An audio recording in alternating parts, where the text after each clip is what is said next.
All right, what is going on, everybody? How you doing? Welcome to another episode of Talking Buffalo, your weekday daily driver for Buffalo Sports Talk and more. My name is Patrick Moran. Thank you for listening, for watching. I appreciate you guys very, very much. I also appreciate today's sponsor, Sunny Reds, 1531 Abbott Road, Lackawanna, just minutes away from Highmark Stadium. Got a big show coming up there live next week. I'll tell you about that if you haven't already heard in just a few minutes. This is the midweek episode, which means, as usual, I'm joined by my guy from over at SB Nation, Matt Warren. A little bit of a heat wave going on right now in Western New York. Big improvement, low 40s, feels really good right now, man. How you doing? I'm good. Yeah. I mean, I saw kids wearing shorts on the way to school today. Like, just, normal stuff. We're going to spend some time today. I came up with a list of 10 big questions, I think, anyway, that are big. And I'm obviously going to get your insight on all these as well. Sure. 10 questions that I think the Bills are looking to answer perhaps before free agency even starts, which of course that kicks off, or at least a negotiating period on March 10th coming up real soon. Before I dive into that, just want to let everybody know. Tell you what, dude, there is a slew of fun shows coming up here on Talking Buffalo over the next handful of days. So tomorrow I do my own solo show. That's not really exciting and kind of boring, whatever, but it's a pod bag episode. I love those. Fans submit questions. I get to those. Friday, I'm going to be live at Imperial Pizza. I'll tell you what, not a lot of people know about this because this is a pro sports town, but Damon College right now is 24-0, and they are quite literally the number one ranked D2 program in the entire country. Their head coach, Mike McDonald, is going to join me live. We're going to stream it Thursday night, drop the podcast Friday morning, but he will be live with me from Imperial Pizza, 1035 Abbott Road. That's going to be 8 p.m. start. I like doing different things, man. You know what? It's a nice little break to get away from Bills and Sabres talk. That is a huge success story. So I'm looking forward to sitting down with Mike over some wings at Imperial and kind of learning a lot more about that team and just his career. Then, of course, going in the next week, Joe from Queens, typical Monday show. Got a podcaster roundtable coming up next Tuesday, fourth annual one, 4 years in a row I've done this. Joe Marino from Lockdown Bills, Bruce Nolan, Bruce Exclusive, and Greg Thompson from Cover One. We get together once a year, all four of us on this show, and we talk about everything except the Buffalo Bills. We'll talk about podcasting, life, the process. I mean, these are three of the best known content creators Mhm. in this market, how they put their podcast together. A lot of thoughts. It's a really fun conversation. Like I said, we do that annually 4 years in a row. We'll be doing that. And then next Tuesday night, I'm going to be live, 1000th episode of Talking Buffalo, live from Sunny Reds. Tyler Dunn and Joe Biscaglia, both of them are going to join me live to kind of ring in episode 1000 and have a really fun and informative Buffalo Bills conversation. A lot of shit going on, my guy, Matt. Yeah. Congrats on 7 years. Congrats on 1,000 episodes. I mean, it's truly a remarkable accomplishment. Does that include the Moran Analytics podcast numbers? Yep, yeah, that includes Okay. that. Yeah, that's All right. I looked it up. I switched. So for people who might be new to the show, be like, what the hell is Matt Warren talking about right now? This podcast originally was called Moran Analytics Podcast. I launched it in February 2018 when I was living in Florida. I've told the story a million times. I don't need to really get into it again. I was bored. I felt disconnected from Buffalo, and I felt like it was my Mhm. way to stay connected with my hometown. So I launched the podcast back then. Yeah, I think it was like early 2020, I think, that I changed the name to Talking Buffalo because there was just too many people like, what the hell is a Moran Analytic? Yeah, I get it. It's a fun wordplay on my name, but yeah. Anyway, thank you very much, and I also look, thank you, man. You've been doing this now every Wednesday with me since before the start of this past Mhm. Bill season. So you have been an important part of these first 1,000 episodes. So I appreciate you very much. Of course, appreciate everyone out there. All right, enough pandering to you and to all these guests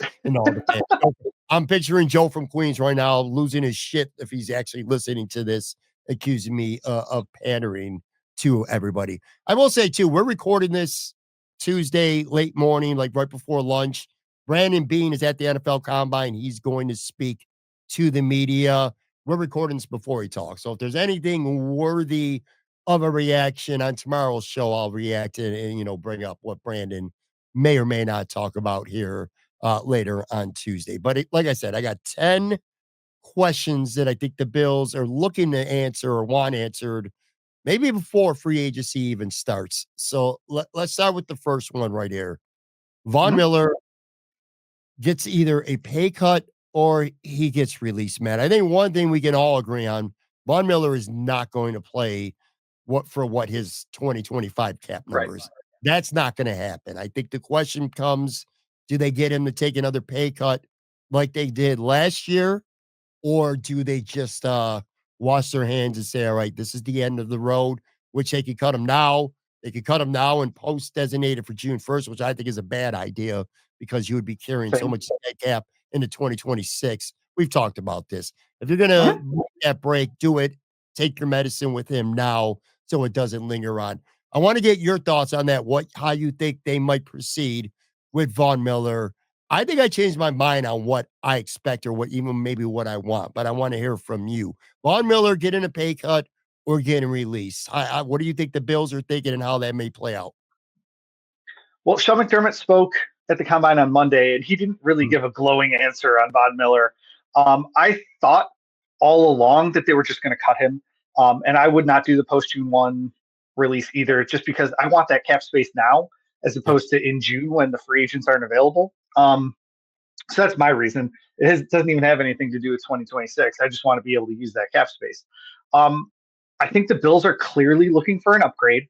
Um, so it's really going to come down to whether they can trade for a Myles Garrett or Max Crosby, or if they want to sign a free agent. I don't think they're going to draft somebody. I think they're going to want to plug and play someone at that position, especially because they already had money earmarked for a potential Von Miller playing in that position. Like they Right. have the cap space for that.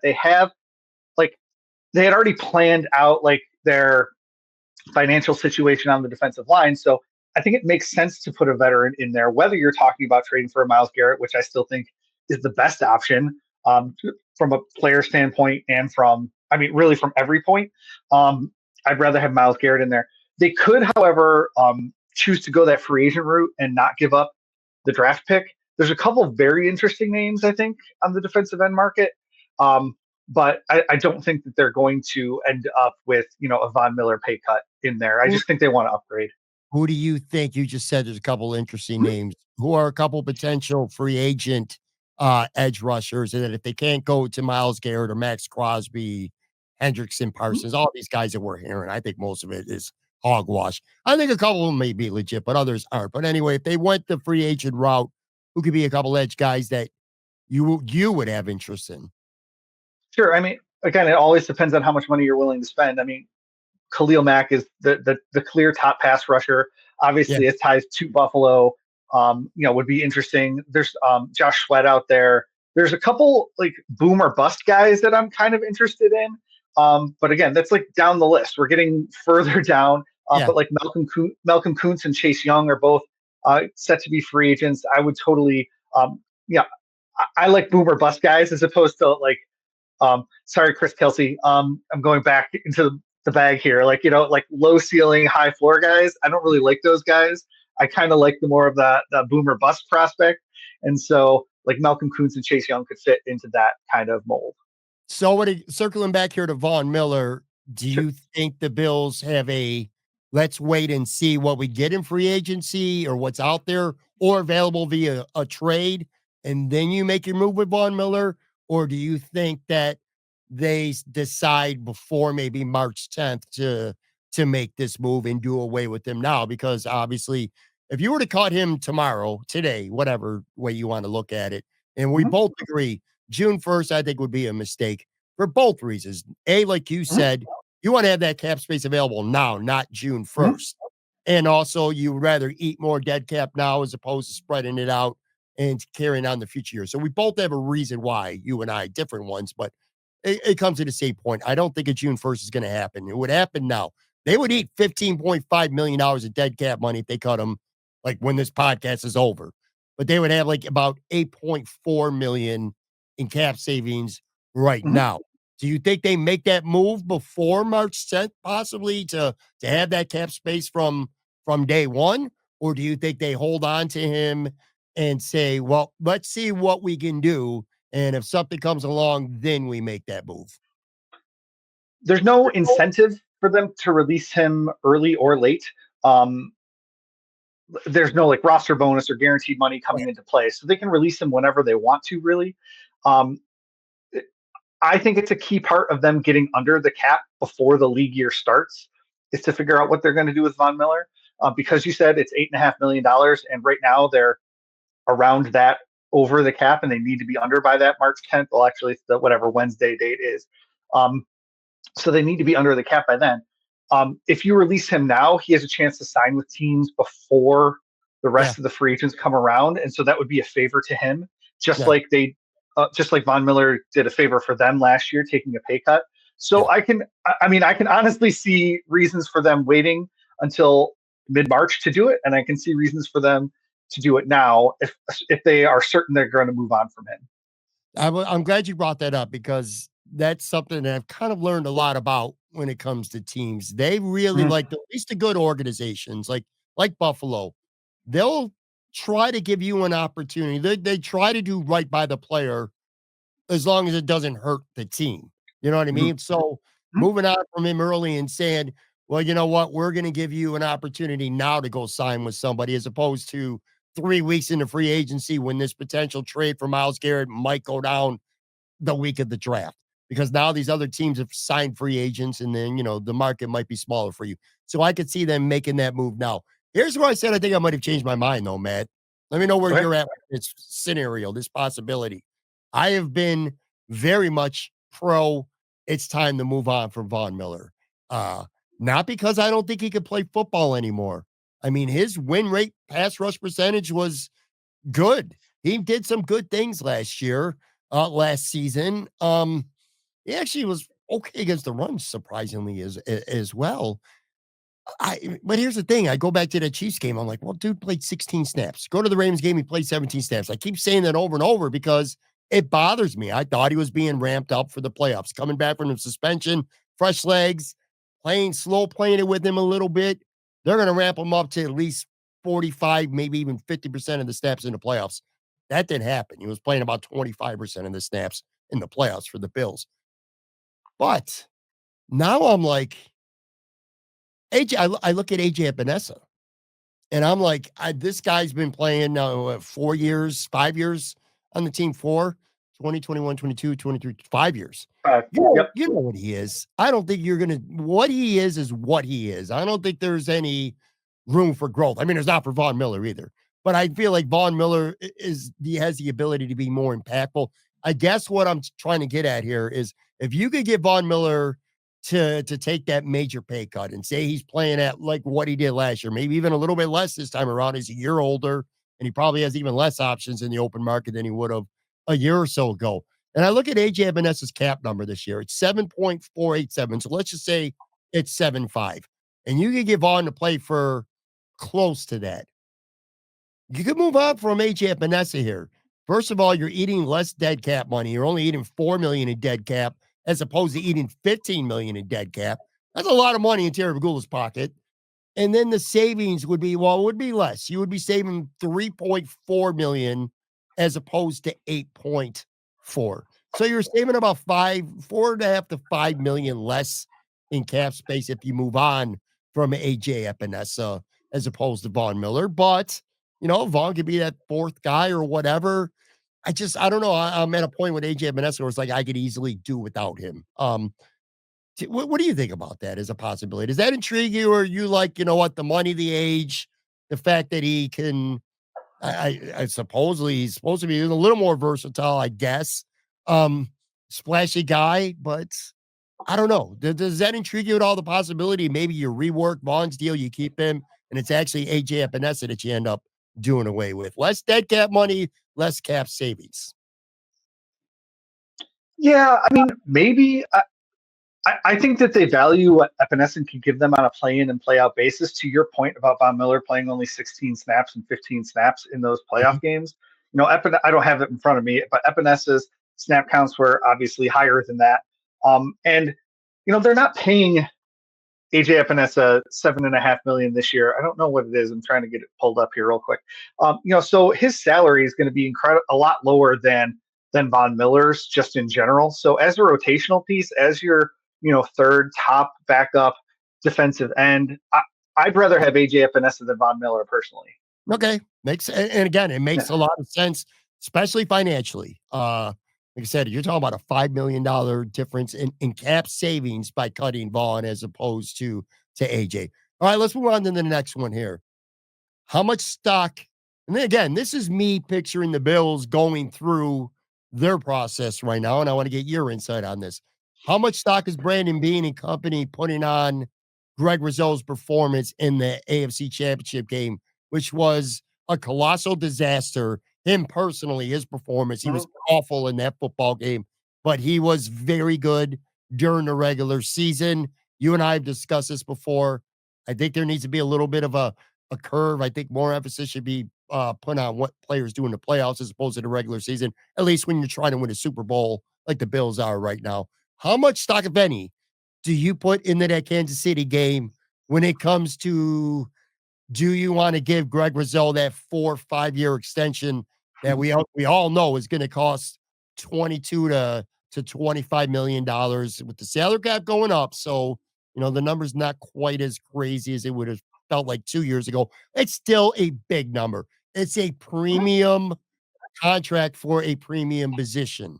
Is Greg Rousseau a premium player? What you saw in the Chiefs game, how much stock should they put in just one game as opposed to the whole picture? Well, I'm a sample size guy, so I mean, one game for me could be like, I mean, he stubbed his toe on the way to work, or he ate some bad Chinese food the night before, or whatever. So I tend to not put like a one game sample size as like my determining factor on a player. Um, I, I get the playoff thing. In the regular season, he made a great play against Patrick Mahomes. Like he's shown that against the Kansas Yeah. City Chiefs before, just not in the postseason. Um, so I don't put a ton of stock into the AFC title game, but that doesn't mean I want to give him a contract extension right now either. I was team give Groot a contract extension last offseason before he was going to get into that $20 million a year range. I was hoping we could get him like um, the free market setting deal, kind of get ahead of it. But now that he's up into that 22, $25 million per year market, I don't think his average salary is going to go up that much, even if he has a really nice year this year. So I'm fine with them waiting another year just to kind of, again, gain more sample size. So I don't think that the title game plays a huge role, but I also am not ready to put a ring on it. I'm not ready to commit to Greg Rousseau right now. Okay, so in your opinion, there's no way you're trying to get an extension done right now for the Well, I'd kind of do it if he doesn't want the market value contract, but like that's again why I wanted to do it last year before right. his market value got to the place. Like the contract you're describing is like a top 10 defensive end. So is he going to go from like top 10 to like top 3 in the NFL with a great season this year? I don't think so. So, I mean, if his average number might go up a couple million, but like I wrote about this with the Dallas Cowboys, right? They waited as long as possible to sign CD Lamb, as long as possible to sign Dak Prescott. But those are guys at the top of the market. And so their number went from, you know, X amount of dollars per year to X amount of dollars per year plus 20% because they waited so long.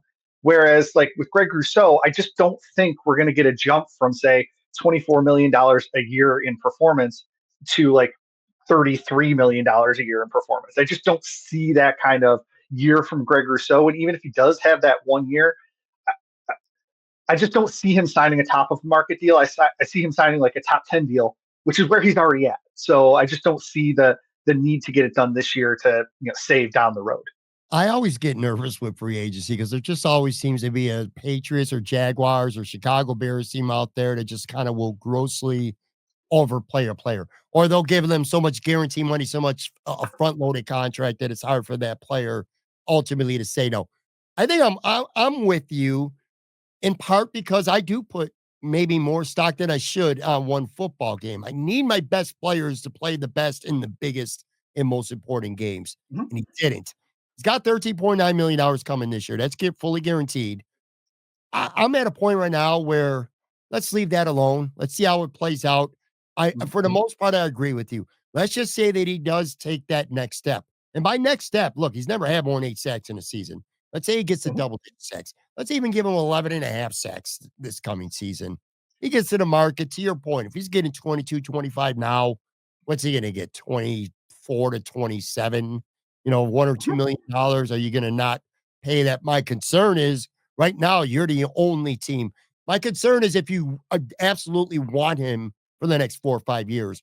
Right now, you're exclusively able to negotiate with him. You get to next year, you get to the open market, that's where the danger comes of the Chicago Bears coming along and paying the Tremaine Edmonds type contract that's just absurd, and you're not willing to match that. Last thing, and we'll move on here too.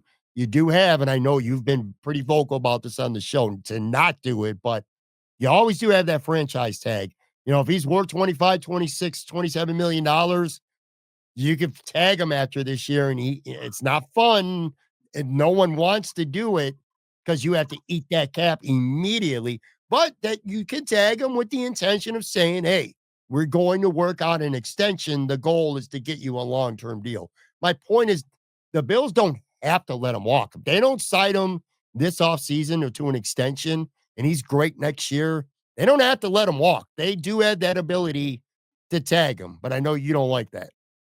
I mean, I don't like it because it takes up so much of your current year's cap space. It's not that I don't like it. I mean, I don't like it from a player's perspective. I want them to hit the open market to get their bag, but like you're talking 23 or 20 somewhere in there, $23 million for 1 year, and then it all counts on that year's cap instead of being able to spread it out into the future. And so it could work because Von Miller's cap number is going to come off the books, and Rousseau's current year salary is so high anyway. So like those two numbers would kind of offset. But that's again, if you don't sign another defensive end or don't trade for another, huge money defensive end, which I'm also advocating for. So it would it would be hard to say fit Greg Rousseau franchise tag and the second year of Miles Garrett or the second year of insert free agent Khalil Mack or whatever. So it limits your cap flexibility when you have to use the franchise tag, which is why a lot of teams that are up against the salary cap don't use it very much. We saw it a couple of years ago with Dak Prescott. The Cowboys needed to work out a long term extension with him to get his cap number down because they couldn't use the salary or the franchise tag because of their salary cap situation. Right. You know what, too, by the way, as an aside. So we're again, like I said, we're recording this Tuesday. I got a feeling over the next couple days, we're gonna have plenty of stuff to talk about with some of these GMs and Yeah. coaches around the league. You're gonna have plenty Mhm. of stuff to be covered and writing about with SB Nation. But just already on Tuesday morning, Mike McDaniel was talking, and he made it really clear. First of all, they don't know if Jesse Armstead's going to be back. He might be done. And he kind of made it really clear that their offensive line is going to be their big priority this offseason between free agency and the draft. And I just heard DaCosta from the Ravens, the GM, talk. Kind of get a good sense that Mark Andrews could be had via a trade if there's a team out there that wants to swing a deal with him. Anyway, nothing about what we're talking about, just a little side note there. A lot of interesting shit going on. I actually like that about the combine. The workout numbers and all that stuff, that's not really for me. But things that Right. I'm hearing or that you hear about is, the juice, the gossip. That's the fun part. Anyway, I'm going to get to one more Bills question here, then we'll get to a quick break. What's their confidence level right now? This is something that I'm sure they're talking about internally. What is your confidence level in Bishop and Rapp as your 2025 safety combination? I thought the safety play in 2024 was incredibly mediocre. I thought it was very it was average. I don't think anything Mhm. stood out good. I mean, it wasn't awful. It was awful at times, but as a whole, I thought the situation was mediocre. You use a second round pick on Cole Bishop, I would assume with this coming year in mind. And we're going Mhm. to be hitting this coming year. What's your confidence level in him right now? I think that's a fair question to ask because, there was the injury during the summer. He didn't play as much maybe as you like. He was forced into the lineup at the end. And I think there's a lot to still, there's a lot to be desired with what we've saw from Cole Bishop. Taylor Rapp, good player for the most part, injury prone. What are you doing with safety right now? What's your confidence level in going into to next season with your Cole Bishop Taylor Rapp combination? What do you think the Bills are you thinking about right now? And what are you thinking? Sure. Um, Sean McDermott has always said that he wants to build his team from the lines out. And then they went and signed Micah Hyde and Jordan Poyer to be safety, the safety core for however many years since McDermott has been here. They had Tre'Davious White on the outside, so they didn't necessarily. They've spent first round picks on cornerbacks. So what they say hasn't always matched what they've shown as far as priorities go. Um, so it'll be interesting to see if they do prioritize that pass rush this year, especially after what we saw in the Super Bowl. If they keep, obviously they've taken shots on the defensive line. I'm not saying that, but like this year they really do have a choice between whether to invest in the defensive line and whether to invest in the back end. And so we'll really they're going to put their money where their mouth is on their commitment this year. I do think that this safety duo of Bishop and Rapp was the plan all along for 2025. And so if they're not confident with Cole Bishop, we'll see them sign. I mean, there's a bunch of starting options or starting caliber options, I guess I could say, in free agency. And Rapp was like that. Remember when the Bills signed Rapp, and then he was like the backup for a year when Hyde and Poyer were getting up there in age, and they just wanted a guy that could come in and set like a baseline. Damar Hamlin was almost like this last year, just like your baseline kind of safety. And then if you get lucky and Cole Bishop comes in and knocks your socks off, like that's good. I think they're going to sign somebody, whether it's like a Justin Simmons or Jeremy Chin, or it's like a replacement level option, like re-signing Damar Hamlin. They're going to add to that rotation, but I do think that the plan, at least right now, is for Bishop and Rapp to be your starters heading into 2025. Let me ask you this about Taylor Rapp. Mhm. Would you consider him an average to above average starting caliber safety? I think he's average. Yeah, he's probably an average starting safety in the NFL. So you're talking about the top 64 safeties in the NFL.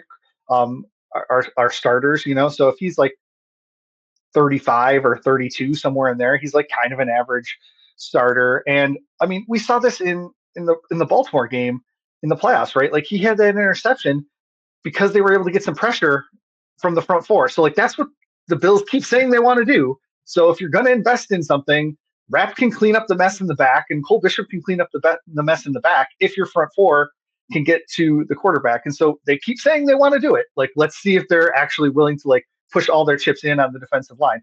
Again, I know they have spent considerable resources on the defensive line between Von Miller and Greg Rousseau with a first round pick and second round picks in AJ Epinesa, Boogie Basham. Like they first round pick Ed Oliver, big contracts to Daquan Jones and Ed Oliver. Like they have invested in the defensive line, and they keep having to do it because those guys just not coming together like at the right time. And so like safety is like a secondary concern for me because I'm so worried about the defensive line. Well, I asked you about Taylor Rapp, and I agree with you. To me, he's an average, maybe a slightly above average starter, but he's a Mhm. starter in this league. And I think the Bills feel that way as well. So if they go out, and this is just my opinion, but if they go out, and I look, you're right, they're going to sign a safety. If they don't resign Mhm. DeMar Hamlin, they're going to get somebody in his ballpark. And what I consider DeMar Hamlin is a serviceable, rosterable depth player. I do not consider him a starter. I don't even think he's an average starter. I think he's a below average starter. But anyway, Yep. you add somebody like him for safety depth. That doesn't change my opinion. However, if you go out and you gamble, say on a Simmons or Javon Holland, you want to talk about a big Right. signing, you go get someone like that. To me, that is a direct indictment on Cole Bishop, and you're almost writing him off as a miss. If you already have Taylor Rapp and you were just hypothetically, you sign Holland or you use another first or second round draft pick on one of the better safeties coming out, to me, that feels like an indictment on Cole Bishop, and he's just not what you thought he was going to be, and you know that already. I think that's the only way you go big at this position, in part because, like you said, that D line needs that investment. And real quick too, I was listening to Tyler Dunn's Going Long podcast with Jim Anos, and I know a lot of people just think that Jim Anos, is a lot of spoiled milk when it comes to the Bills, and No, I don't buy that. I think he's very no. objective. I've had conversations with him in person before. He doesn't hate the Bills. And if he does, he is a really good bullshit artist because he has fooled me with my conversations with him. But anyway, he said on that show last week, and it kind of took me back. He said that Cole Bishop's terrible. He didn't say like, "Oh, he got off to a bad start." He said, "Dude is terrible," and he's basically a linebacker. That kind of stuck with me a little bit. That's why I kind of asked you this question to begin with right Mhm. now. Your confidence level in the Bishop rep, the tandem of them, that would be an indictment to me. Would it be an indictment to you if they go spend a significant resource on a safety 1 year after drafting a guy in the second round? Indictment's a strong word. I would expect if like especially if they go big, like you're talking about, Mhm. that it would be Rep versus Bishop in some sort of roster battle. And like we've heard Sean McDermott say stuff like, we want players to earn it and all this other stuff. Rap as your third safety again, like he was a couple of years ago, wouldn't be a terrible option either, especially like depending on who your big name safety is that you're inserting. Like there's going to be guys that get dinged up. We saw Taylor Rapp get dinged up this year. We saw DeMar Hamlin get dinged up this year. Like it's a position where someone's going to get hurt and you need a starter to come in or a starting caliber player to come in. And so, if Bishop is the first guy off the bench and plays, 4 games, or if Rapp is the first guy off the bench and plays 4 games, I don't think that's necessarily a waste of money or a waste of resources either. Uh, I don't agree. I just, in my opinion, it's like you did not draft Cole Bishop with having him compete with Taylor Rapp No, in mind that's in right. year two. You know what I'm saying? That's Let's take fair. a quick Yeah. break. That was a more interesting topic than I expected it to be. Mm. I kind of pumped that I actually brought up the safety position. Anyway, take a real quick break, and we got plenty more to get to. Matt Warren from SB Nation.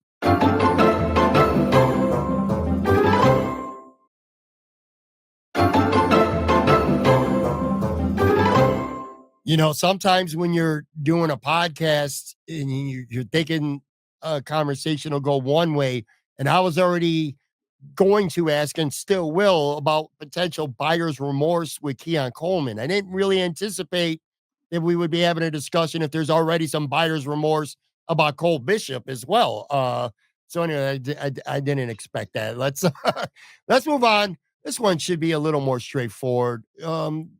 I think the organization right now is saying is Daquan Jones addition by subtraction at this point. There's no financial benefit whatsoever to cutting him tomorrow. You're not saving any cap money and you're eating dead cap money. He would be a guy, unlike Von Miller, who we both agreed you cut him now. If you're to cut Daquan Jones, he becomes a post June 1st guy 100%. 3.9 million in dead cap, but you're saving 5.5 that you get after June 1st. Got to carry his cap number until June 1st. I think the Bills are asking themselves this right now. And now I'm asking you for your opinion. At this point, this defensive line, are you better off just get rid of him? Going by the notion that we talked about earlier in the show, too. If you know he's not going to be part of your plan, don't hold on to him because you could just hold on to him and cut him at the end of July at training camp. You know what I mean? But you Mhm. want to do right by a veteran guy that re-signed with you and you want to give him an opportunity. What do you think the Bills are thinking right now with Daquan Jones? I think he's a perfect candidate for one of those pay cut to incentive kind of deals where, Okay. um, because 2.5 million of his contract is guaranteed, or sorry, 2.25 million of his contract is guaranteed in 2025. So Mhm. I'd guarantee the rest of his 2025 deal if he took like a $4 million or $3 million haircut on that salary.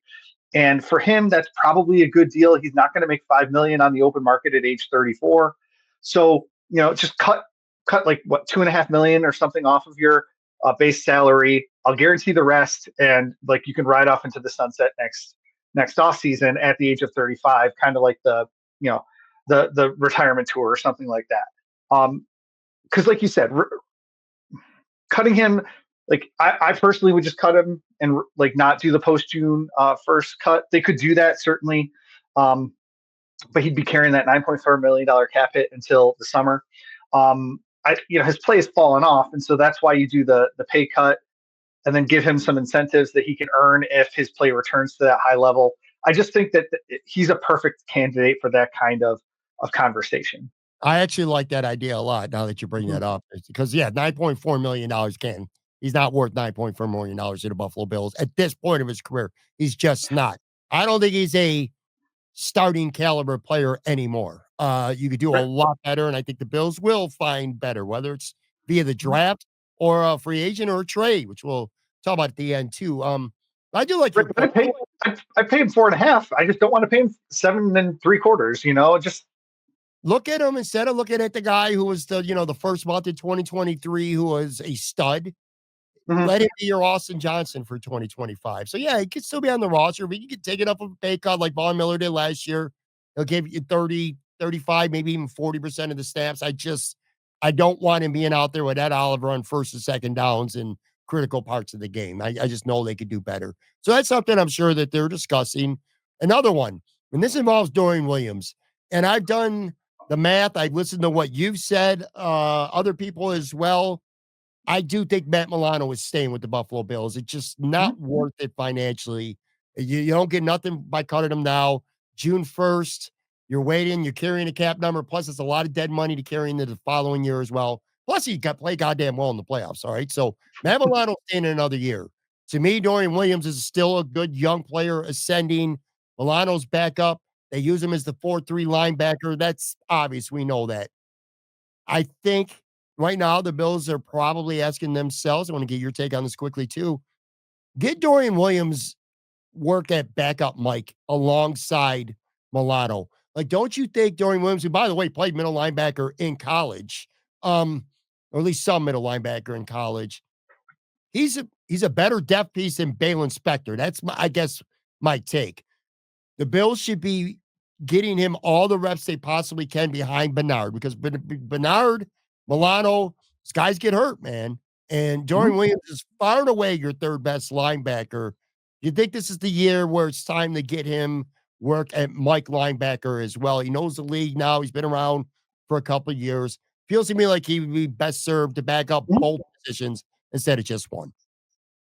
Yeah, and I'm not 100% sure on the intricacies of like that kind of cross training, but yeah, I would want my best linebackers on the field, and so he should be doing some of that stuff. What I found interesting about the linebacker position when I looked at it was that they have zero free agents at linebacker this offseason, which is just weird considering how many linebackers they usually carry on the roster. Um, so, I mean, they could just run it back and play with that final year of Bernard and final year of Spector. Um, but because Spector's set to be a free agent a year from now, I don't think they would necessarily lose a whole lot by drafting someone in like the fifth or sixth round and saying, okay, you're our new backup middle linebacker behind Terrell Bernard. Coming that's going to be a role with the special teams role and go from there. So it wouldn't surprise me to see them add someone in the draft either, just Yeah. because again the sheer number of linebackers that this team usually carries because of the special team stuff. It wouldn't surprise me at all to see them replace Spector this offseason. I got no issue with that. I got zero issue with that if I'm being Uh-huh. completely honest with you. I'd like to see Mhm. Dorian Williams at least attempt to get some work at Mike and see how it plays out. He's a very good football player, and if one of those two guys go down, to be able to have him on the field, would be an asset. And If one of would those it goes down, shock you hmm? would it shock you if the Bills went like even like a third rounder or fourth rounder at linebacker, like they did with Dorian Williams? Like they No. drafted Terrell Bernard before they needed him. They drafted Dorian Williams before they needed him. Like would it like looking ahead to like a Matt Milano 2026 cut? You draft a guy this year, and like maybe that's your backup Mike linebacker um, as you kind of groom him to take over for Matt Milano in the future. Absolutely. He is that could be as high as a late second, maybe fourth round Yeah. pick. And it would make perfect sense for a few reasons. Milano's injury history, Bernard's injury history, Milano Mhm. quite possibly in his last year of the team. Plus, it's not a given at this time that Jerome Bernard is going to sign an extension and be here long term as well. So, yeah, I mean, I would have no issue with that. If they Mhm. don't, I want Dorian Williams to get some work at Mike. This is a sneaky one to me because I don't think people talk about this quite enough because we're so focused on two things: the defensive line and wide receiver. Rightfully so. Those are important to this team, but so's corner. Like Mhm. right now, like what is the plan of attack for CB2? Benford's your number one guy. We know that. Do you re-sign Russell Douglas? Do you go to the free agent market? Do you use a high draft pick? Maybe you do two of those three things. I don't, it's very feasible. But right now, you got Christian Benford. And if you want to count Russell Douglas as not being on the team because he's about to be a free agent, there ain't nothing here. Kyrie Elam, nope. Jamarcus Ingram, he's a special teams guy. He's your fourth or fifth corner, ideally, on a football team. Daquan Hardy, nah. Right now, there is like zero behind Christian Benford. This is an important thing right now. What do you think? Again, I know they're discussing this. What do you think their plan of attack could be when it comes to this position? Sure. Well, on Tuesday, Mel Kiper mocked a cornerback to the Buffalo Bills Yeah, in his first round mock. Um, but as we've seen in the past, I don't think that would be the only move that the Bills made at cornerback. They like having a steady hand at that position, and that's not going to be Kyer Elam. So if they did draft somebody and say like the first, second, third, whatever round, I still think they would sign one of those like high floor cornerbacks like Dane Jackson or Kendall Fuller or even Russell Douglas. Like they're going to add someone at the cornerback position. And I like those high floor guys at this position. I know I said I didn't like that at defensive end, but at this position, like at cornerback, I want someone that I know is going to be in the right position at the right time and do that.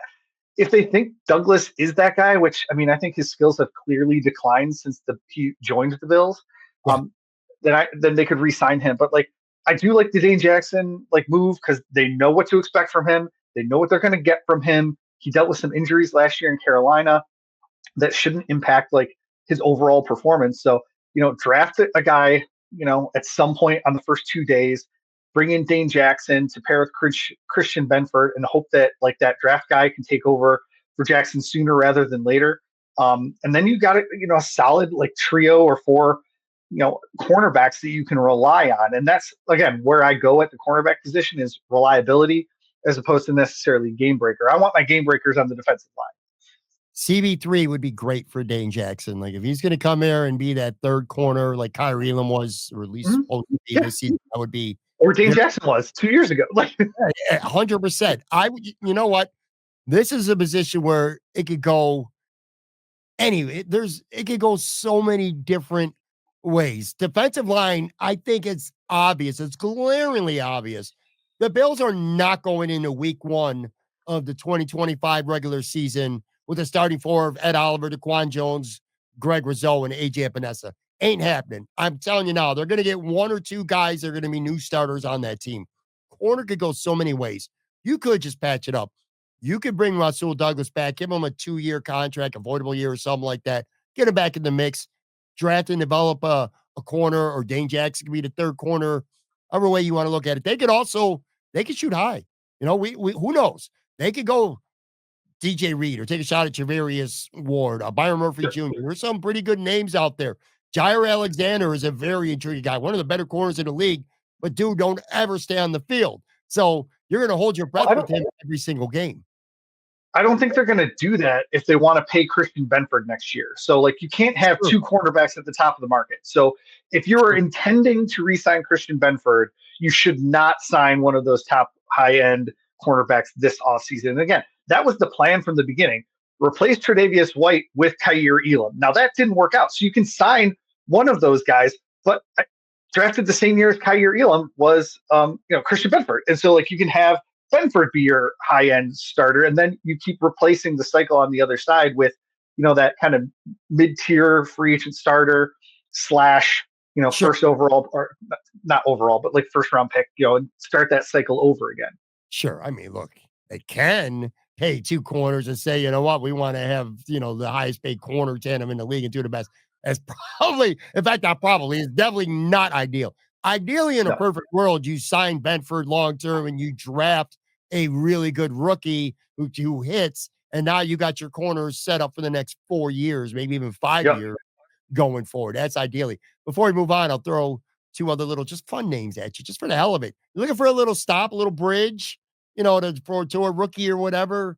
Stefon Gilmore and Tre White, two former Buffalo Bills corners, are both free agents out there. Tre White was an absolute disaster with the Rams, but he played all right with Baltimore, Mhm. man. Mhm. I think he played well enough to stay in the league. Like a year ago, I would have been like, he may play one more year and he's going to be done. He's going to stay in the league. But God, it would be fun. I can't see it. The thought of He bringing could Trey, theoretically, right? Like he would replace Kair Elam on the roster, a guy that you would elevate to your game day active roster if one of your top cornerbacks was injured but doesn't play special teams, so is probably a game day inactive. So, like, it would be a fun story to have him. Gilmore is more of the guy that's going to be your like everyday starter. yeah, Because like again, you need your third cornerback typically to play special teams, and so I don't think Gilmore would be doing that. And so they're interesting names to talk about. I don't know. Gilmore always rubbed me the wrong way, no matter what city he was in. So maybe that's a personal thing for me. agreed. Yeah, I'm good with no Stefon Gilmore, but I'm not gonna lie, man. It would be intriguing. I wish I knew more about where Tre White's at. Like, I wish I knew what his skill set was a little more intimately than I do, because if Mhm. he was good enough to hold down CB2 for a year removed from when he looked washed up, maybe he's not washed up, he would be a fun little bridge gap if you can't sign Rousseau Douglas. Like, how much better is Rousseau Douglas right now than Tre White? I don't know. I'm asking that because I don't know. I'm not sure you know either. You know what I mean? It It's would yeah, be like you said, he was terrible in Los Angeles. They traded him for like a ham sandwich basically to the Ravens, and then he played okay in the Ravens defense. So, I mean, yeah, again, it goes to show you that if you have a good defensive line, your secondary can look better too, which is again why you're supposed to build through the defensive line. 100%. All right, this will be a quick one here. Do the Bills cut Mitch Trubisky? They could create 2.5 million in cap space. You could go with Mike White as your QB2. You could maybe this is the year where you go in the fifth round or something like that, and you start taking quarterbacks and hope that you can find one that's worth developing, making him a good longer term, QB2. What are your thoughts on that quickly? Yeah, I'm of the Tom Moore school that we don't practice eft. I mean, obviously he used the real word. Like when he was talking about how come Peyton Manning's backup never practices because we don't practice, screwed. And Mike White's not very good. Now there's Shane Buechel. Like I'm okay with Mitch Trubisky being the starter to come in and play a couple of games. I I think it's unrealistic to expect Josh Allen's going to go the rest of his career and not miss a start, Right. especially with the way he plays. And so, like if Mitch Trubisky coming in is the difference in the Bills getting the 1 seed in the playoffs or the 3 seed in the playoffs, like you would say that's probably important. And in order to do that, he would have to come in and win a couple games. And I think he's capable of that, where I don't necessarily think that about Mike White. So I'm kind of okay with that. My biggest question with Trubisky is, does he want to hit free agency after this season to see if he can like move into a potential starting battle somewhere, or would he take another 1 year extension to keep pushing that cap hit down right now? So like if they offered him another year at 2.5 million, would he take that so we can push everything but the bare minimum off into the future? That's a conversation I'd be willing to have with Mitch Trubisky for sure if I'm Brandon Beane. But Yeah. if he wants to hit the free agent market, like that's not really a conversation you can have. I would not. Maybe you could do what you just said. I wouldn't cut him. I only ask I you that wouldn't because either. No. I've seen enough steam, enough articles and people talking about it that it's at least a talking point. I would just keep him. He could be okay. Maybe he could win you a game or two if Josh has to miss a couple games, depending on who the opponent is. Like I don't think he's going to Philly and winning you a game. I don't know if Josh Allen's going to Philly and winning you a game right now either, but you get what I'm saying. I would Yeah. keep him. I know it's just one game, and it was a meaningless game, and it meant shit. And the last thing the Bills wanted to do was show Denver anything. But Mike White, when he came in that Patriots game, I was like, "What the hell is happening here with Mike White?" I was like, "I don't think I want this guy being my QB too." Anyway, yeah, just leave. It's not 2.5 million. I don't think it's significant enough to move on from a guy who's got enough experience behind Josh Allen. Plus, it's Josh's boy. He likes him. It's got to That was matter. what I was just going to say. there's not really a whole lot of other Josh Allen guys on the roster right now. And so like just having that person in the room, like, I mean, Doug Peterson was a backup quarterback in the NFL way past when he should have been a backup quarterback on someone's roster because he was just like that guy in the room that could be like supportive of his QB1. Yeah. All right. A couple more, three more here, actually. Every year, it doesn't necessarily need to be it's not necessarily go, oh my God, this guy got cut, but it'd be like, oh, the Bills got rid of this guy. Right now, does Brandon Beane and his staff trust Alec Anderson and Tylan Grable, a rookie who have heard a lot of good things about that they liked? Do they trust those two guys enough that maybe you cut David Edwards and you could save $4 million? If the Bills were to cut David Edwards right now, they would save $4 million. He's a starter. He played perfectly fine. He was not bad at all. Last year they got rid of Mitch Morse and they slid Connor over. They handed Edwards a job, and it's like a lot of people, and by a lot of people, mainly me, I was losing my mind. I'm like, what the hell? This offensive line was awesome in 2023. Well, they were pretty awesome in 2024. Now I'm asking you, with Alec Anderson getting a lot of snaps this year, and he's coming back, dirt cheap contract. Gable, the rookie, could play guard or tackle. Maybe one of them are the starting guard. The other one is the sixth offensive lineman. You could cut David Edwards and save $4 million. You think that's a question that they're legitimately pondering right now? And would you? Well, I think it's not really David Edwards' question, is it? It's more of like a Cedric Van Pangranger question, like, or maybe Ryan Vandermark. Let's throw him in the mix. Like, who's your sixth offensive lineman going to be? Because they run it more than anybody else in the league. And so if you cut David Edwards and move Alec Anderson in, who's going to be that sixth offensive lineman? And secondly, if Connor McGovern goes down, can SVPG step in and play center like every down? Like, so it really is more of a depth question for me than it is a David Edwards question. Like, I'm fine paying David Edwards whatever it is, like, I don't know, it's like $4 million of cash. Like, I'm fine paying him that cash so that I can keep Alec Anderson as depth in the case that someone gets injured. Because I mean, we've talked about this before. The Bills' offensive line has just had a remarkable stretch of injury-free play. They lost one start to a starter in the last two seasons. Spencer Brown, one game. Like, I mean, and like they had depth. Like, oh man, like having depth at a position is a good thing. So, I mean, I don't know if they're going to be able to use that $4 million or in cash, like in a lot of better ways than with David Edwards as your starting left guard. I agree with you. I would say this to some people who might think that $4 million is not a lot of money. I would say this, this. You could go and sign a guy giving him $17-18 million a year over 5 years.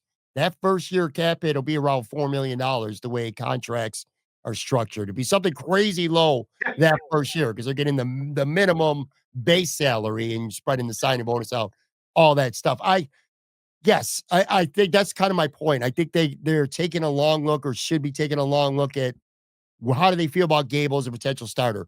Anderson is that sixth guy, or vice versa. Vandermark, like you said, Van Granger. If they feel like there's enough depth, and Aaron Kromer he's done an incredible job. I can see them moving on from David Edwards. It's a little bit of a surprise. It's a good way to create $4 million. I'm not really keen on taking a starter on an offensive line that was really good and just getting rid of him to save $4 million. But I said the same thing last year when he did it with Mitch Morse, and it worked out just fine. So I think Edwards might make more money if the Bills cut it. So, I mean, it could be a win-win for everybody if that ends up happening. The Bills have enviable offensive line depth for sure. And a lot of NFL teams would gladly trade the Bills offensive line for their own. I mean, we saw how bad it was in New York last year, and that's probably the main reason that Aaron Rodgers looked so, I don't know, out of sorts all year was their offensive line, not necessarily him not being able to read a defense. I got two more for you. The first one, I'm going to amend this a little bit. Originally, I was going to say how much faith, and this is a big question. The Bills, I think this is a big question they're asking themselves right now. How much faith do we have in Keon Coleman and Dalton Kincaid? However, I want to take out Dalton Kincaid because I feel like I already know the answer. I think the Bills have a lot of faith and a lot of confidence in him. He was really good his rookie year. He was very pedestrian this year. Injuries are the reason. I just he was hurt. That knee bothered Yeah, him.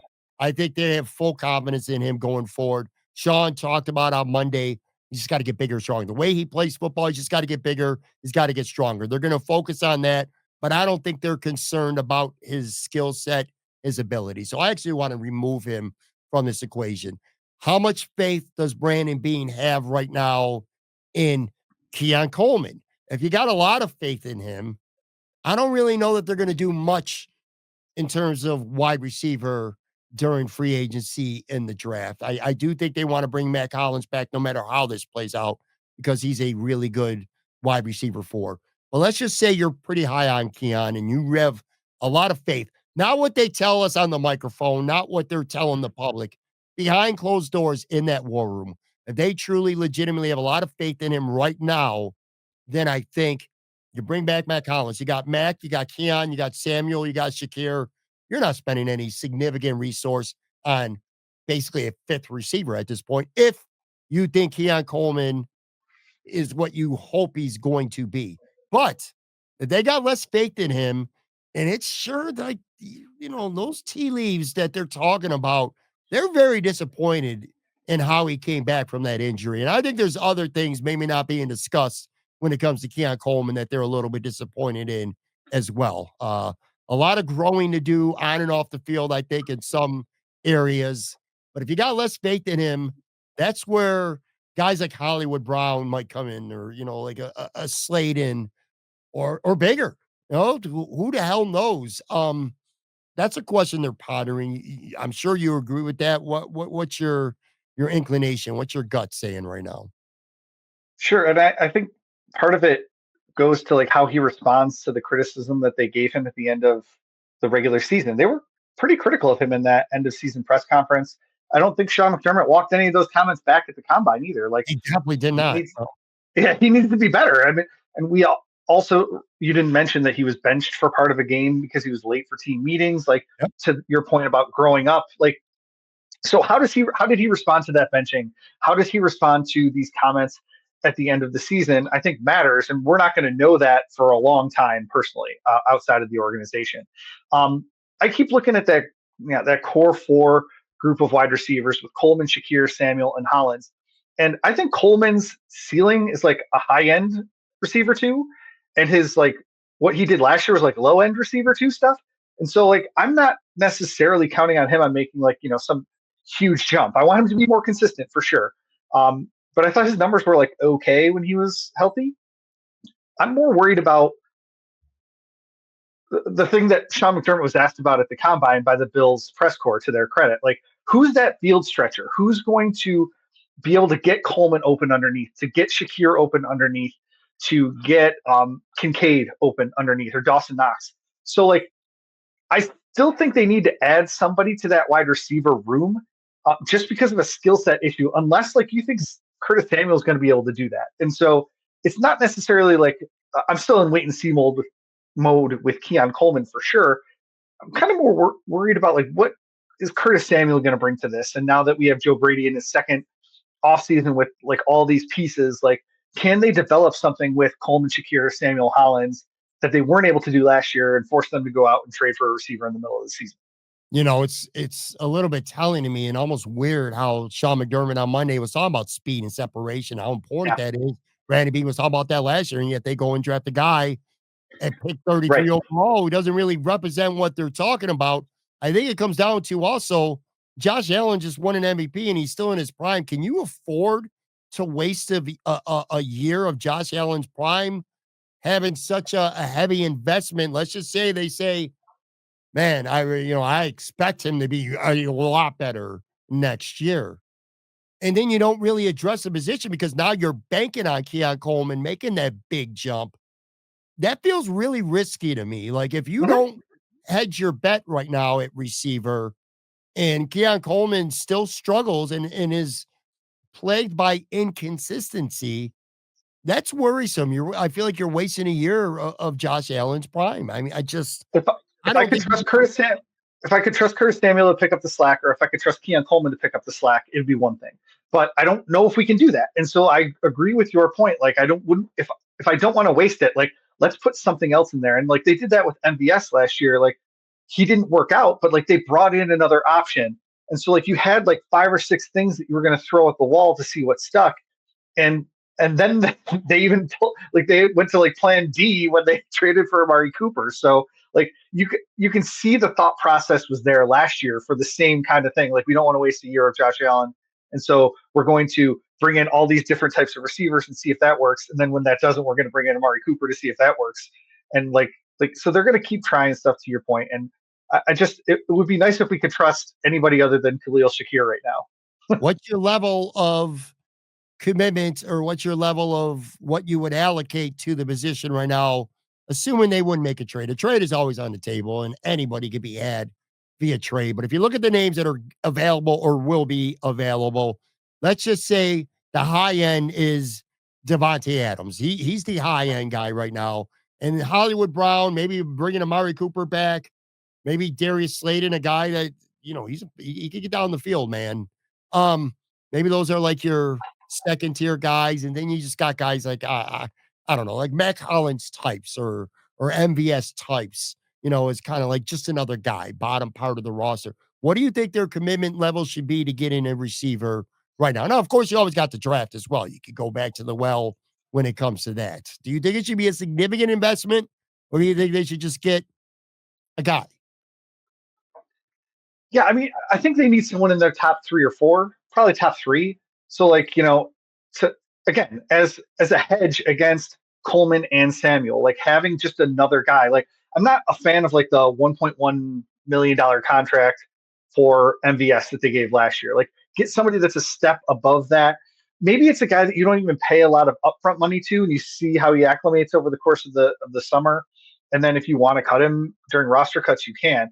Kind of like, I mean, that's almost the contract they gave to Mack Hollins last year. So, bringing in someone like that, you could see someone like Hollywood Brown. To your point, I think his market value is like what, 8 million or something like that. Like you could see a Yeah. player like up to that. Yeah, that's what they have on Spot Track. Like you could see that kind of contract coming from the Bills. But like again, with the investment in Dawson Knox, Dalton Kincaid, eventually Khalil Shakir, maybe the second round pick to Keon Coleman, like they've invested a lot in that in the pass catcher position as well. And so it wouldn't surprise me if they went lower end and just tried to do almost the same thing they did last year.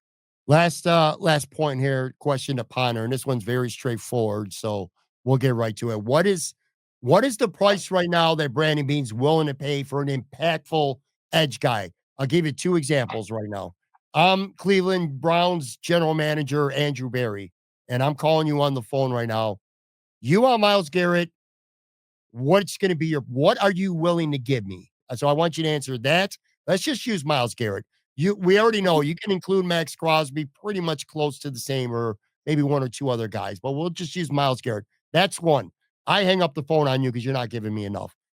Then turn our attention, like what would you be willing to pay free agency for a guy like, say, I think Khalil Mack, who is the top, as things stand anyway, the top edge rusher on the veteran free agent market. But Mhm. let's start with the trade right now. So again, I'm Andrew Berry.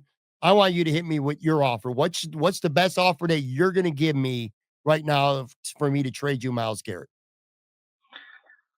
Well, if you look back at the history or the recent history of player for pick trades, they're not going to get 2 first rounders um, for a defensive end.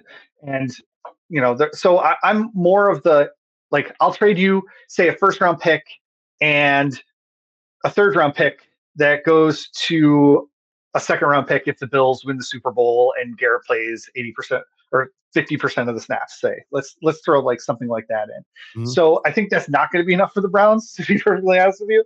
I was gonna So say, like I'm maybe you gonna could hang up on you. you could throw in a guy like AJ Epinesa if they want a defensive end that they can plug and go. And I know that's what Joe Buscaglia did in his mock offseason. I think it was like a first, 2 a first. fifth, and age. Was it 2 firsts? Okay. It was 2 I don't first. think the Browns are going to get that unless they send something back to Buffalo. No non-quarterback has been traded for 2 first round picks in a very long time. Yeah. Let me give you quickly here Joe B's trade. I think I Okay. have it memorized in my head. It was Myles Garrett, a 5th, and a 7th. And the Bills were giving up pick 30 this year, their first next year, a Mhm. 5th rounder, and AJ Epinesa. So you're giving up 2 firsts and AJ Epinesa, and you're giving up a 4th rounder to get back a 5th and a 7th as well. That's a And again, that's a steep price to pay. and they're low first round picks. You at least understand that. Like the Bills are gonna, they're not gonna fall off a cliff or anything like that. Josh Allen is the window and all that stuff. But like the reason the Eagles got Jalen Carter is because they had a really bad year in the middle of this great stretch, right? And they were able to take a player in the top 5. I keep talking about this with the Bills during that entire playoff drought. Like the one time that they earned the top 3 pick, it was once. Like the rest of the time they were like the lower single digits or the early teens, stuff like that. And then they ended up drafting Marcel Darius, which didn't help at all, really. But like they just didn't bottom out and get that like top pick. And so you're talking about like lower level 30, like pick number 30, pick number 26, whatever it happens to be. And so it's not as steep of a price as if you think you're going to be trading like, the number 10 overall pick or something like that. So I don't think that's out of the realm of possibility that the Bills trade 2 first rounders. It just hasn't happened in a long time. Right. And I would say this too. I think the Bills would have to overpay with the Cleveland Browns because if they're going to trade Myles Garrett, which by the way, I don't know that they're even going to trade him. I'm not fully confident that's going to happen. I know he wants to, but what you want in February and March and what happens before Mhm. September aren't always married together. Um, I think they would have to come up with the best offer though, because Cleveland would probably, if they're going to trade him, I think they'd want to move him to Washington or Green Bay or Frisco, somewhere out into the to the NFC. Ditto for Max Crosby too. So the Bills, between that and like you said, a low picking team in the Mhm. draft, they're not going to fall off. You're looking at 30 this year, probably 55 to 64 the following year, somewhere in that range. Those aren't great picks. All right, so that was on the other end. And now I'm Khalil Mack's agent. Hey, Matt, GM Matt Warren, I'm interested. Look, I liked Buffalo. I love playing at UB. They love me there. It'd be nice to be able to go to the games more often. I know the wing spot, yada, yada, yada. I'm down to come to Buffalo and finish up my career there. I'm still really good. I am definitely a much better pass rusher than anyone on your roster right now. I want to come to Buffalo, but I ain't going to take no ridiculous hometown discount. So don't try to play me for a sucker because I ain't a sucker. What are you giving me? What are you willing to do to get Khalil Mack to come to Buffalo if you're the general manager? What would you be prepared to offer him right now? Assuming you have the interest, the trades fall through. You want me as a free agent. What do you want to pay? Yeah, I mean, 2 years, $50 million probably. Like, I mean, he's still playing at a really, really high level. So 25 million a year for him. Like, I'm okay with that, especially if you're looking at Greg Rousseau and you want Von Miller to pour into him for 3 years. Now you get Khalil Mack to pour into him for a year. Then you extend Greg Rousseau to kind of like bridge that gap to like then hopefully the next first round defensive end that you draft. And so like I can see that kind of like transitional, almost like what they wanted Von Miller to be. Shocker. Transitional guy to come in and play at a really high level for a year and a half, or to turn things on in the playoffs. I mean, that that would be what I'd be willing to spend that, wouldn't you? A gazillion percent. I mean, you add Okay. make a void year in his contracts. You can Oh spread yeah. that out a little bit better. Yeah, you got your short term, and if you're going to sign Rizzo, you got your long term. Mhm. Basically, you're rewinding to 2022 and what you intended to do with Von Miller, who, to be fair, was on his way towards being what you wanted him to be until he tore his ACL. I'm Mhm. down to do that with Khalil Mack and keep two, we're talking about the trade, 2 first round picks. Now at 30, go give me a stud defensive tackle or go give me the second or Mhm. third or fourth best corner in the market. Or hell, man, maybe a receiver. Who the hell knows? But a lot of things are on the table. I'd be almost more willing to do that than I would be to give up the farm to go get Max Crosby or Myles Garrett, who might only be playing at a great elite level for another 2 to 3 years or so. So, yeah, 100%, man. One last thing, then I Mhm. gotta let you go because this just developed before we started taping. And there's other things like next week. I want to have a Matt Stafford conversation because I feel like he could be the domino that leads to a lot of other pieces with quarterbacks, and it'll still be before free agency. So hopefully that'll still be something we can chat about. But anyway, the Washington Commanders are allowing defensive tackle Jonathan Allen to seek a trade. He's a two-time Pro Bowler. He is an absolute stud. He was hurt. He only played like 8 games this year. I think it was 7 games, 7 or 8 games this year. But your boy can still play football. I think he's 29 years old. I mean, you want to talk about an upgrade next to Ed Oliver, instead of Daquan Jones. No disrespect to my man Daquan Jones. I like him. It's just dude's 34 years old. All right. Long story short, Jonathan Allen, defensive tackle. We haven't talked about that today. Defensive tackle is definitely a position to me that you're really, really looking to upgrade. Would you have an interest in trading for Jonathan Allen, who has one more year left on his current contract? Right. And it's at $16 million, just to throw out that number for you. Like, Yeah. it's $16 million in base salary. So, it would be tough for the Bills to swing that without giving him an extension. And to your point, he's what, 30? Yeah. Yeah, he just turned 30 in January. So, like, you'd be giving him that, I don't know, almost the Daquan Jones contract when you first signed him, like a 2-year extension. Hopefully he'll be here. He'll be good for 2 years and be here for the third year, like kind of being like a solid rotational piece for you, maybe. Yeah, I mean, he was super consistent until this one injury. And so I'm more of the belief that obviously people, as they age, they're more susceptible to injuries. But he's had a couple Pro Bowls. Like, I mean, he's got good like he's just got good numbers all over the place, with and without guys next to him. Because, like, how the Commanders traded away so many of their defensive line assets and played through some really bad seasons and all of that stuff. So I would totally be okay with adding a guy like that. I don't think he's going to play here for a 1-year, $14 million contract. I'll say that. If he gets traded, he's getting extended immediately. So There'll be a market for him for sure. oh yeah, That's a great place to end this. Like I said, next week we'll dive into the NFL a little bit more. This will be the final Wednesday show coming up next week before free agency starts. It will actually have, I would assume, a hell of a lot of news to talk about 2 weeks from now. But make sure you follow Matt on Twitter and on Blue Sky at Matt Rich Warren. Make sure you check out SB Nation.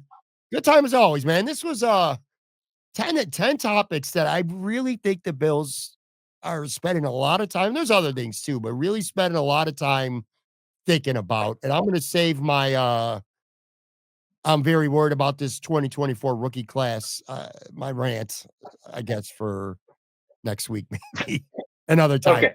We spent considerable time, man. Cole Bishop, Keon Coleman, your first 2 picks, and 1 year later, and you're concerned about how much faith you have in them to not go out and spend big resources to get what you hoped they were going to give you. So I don't know.